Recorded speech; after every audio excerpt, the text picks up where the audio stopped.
I know that you made reference to 6 months communication between yourself and the government. First, what kind of communication went on, in recent history, maybe a month or thereabout ago? And are you required to issue any notice of intention to proceed on strike this time before you go ahead? Let me start with your last comment. When we were suspending our action, September 14, 2017, we did say that the union will not hesitate to resuscitate that action if government failed, particularly in key areas. And so we are only resuscitating a suspended action. And we don't think that that is what we should be doing. As for what level of communication we have had recently, as recent as October 12th, we still wrote a letter to remind government of a letter we wrote July 30. And government, in between July 30 and September this year, or October this year, government has sent 2 letters to say we are attending to the issues. We are attending to the issues. We will soon call a meeting. And to that extent of postponing an engagement that we should have, we think government is just buying time. And we think there is no time that we will say we can go on an action other than now. Yeah, but Prof, it's an election year. They are all preparing. They'll be focused on election. Do you think you can get anything from government at this time? Well, if government chooses to ignore us, we'll have presented our case to the public, and Nigerians will take their decision. But what we know is that talking about election, in 2013, when we went on an action, the government of the day said because we wanted to pull down the government, we were being sponsored by opposition. But we denied that. We said we were never. And the government that was called, or the people that were called opposition then, they are now in government. So if they turn around to say, well, because election is coming, we want to blackmail them, we will also remind them of what happened in 2013. As for whether we will get something or not,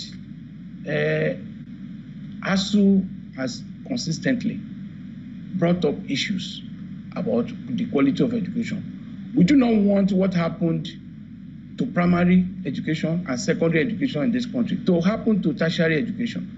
You will discover that people like you and my humble self, we went to public primary, secondary, and university for our education. Today, we cannot send our children to public primary, public secondary. Are we also going to allow institution that our children's children will also be forced to go to private universities? So we are saying that we do not mind if they choose to ignore us, but the matter will be there. And as long as our members remains resolute, Nigerians will judge who is right and who is wrong at the appropriate time. All right, then Professor Abiodun Ogunyemi, the president of ASUU, thank you for talking to us this morning. Thank you. Yes, indeed. Prof is right on the money. We need to get those public schools back. I mean, not like my colleagues who went to the big private schools. We're back in a moment, everyone. Join us again. Welcome back. How do we sort this? We have a huge challenge here because there seems to be a pattern. Unions will embark on strike at this kind of time, hoping that that's when they get the attention of government. It's happened before. It's happening again. It may happen even again. Is that getting us anywhere, do you think? Well, I think that we have a lot of gaps in the training of trade unionists. And on the government side, the type of education labor officers used to have in the past is no longer there.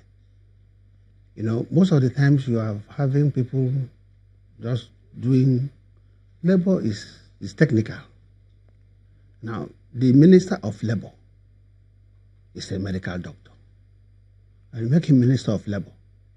He has no training on mediation or conciliation. Even those who are lawyers, a team of people who are working with them. Do they work? Do they allow them to work? The ministry? The ministers and the ministries. You think they don't work?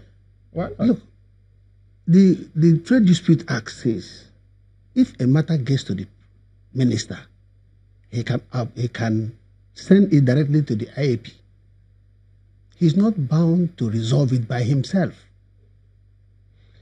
Yeah, okay? But he can lead the delegation, can't he? No, he can't. There is not even as a political head.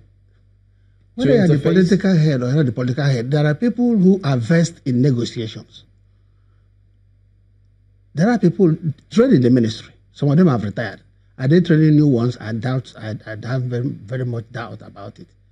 Now, because the things that are going through there shows a lack of knowledge. Now, the minister is not supposed to sit down with labor and employers and talk all whole day. It's not his business. The ones that come to his table, he moves it on to the agencies that are there to resolve them.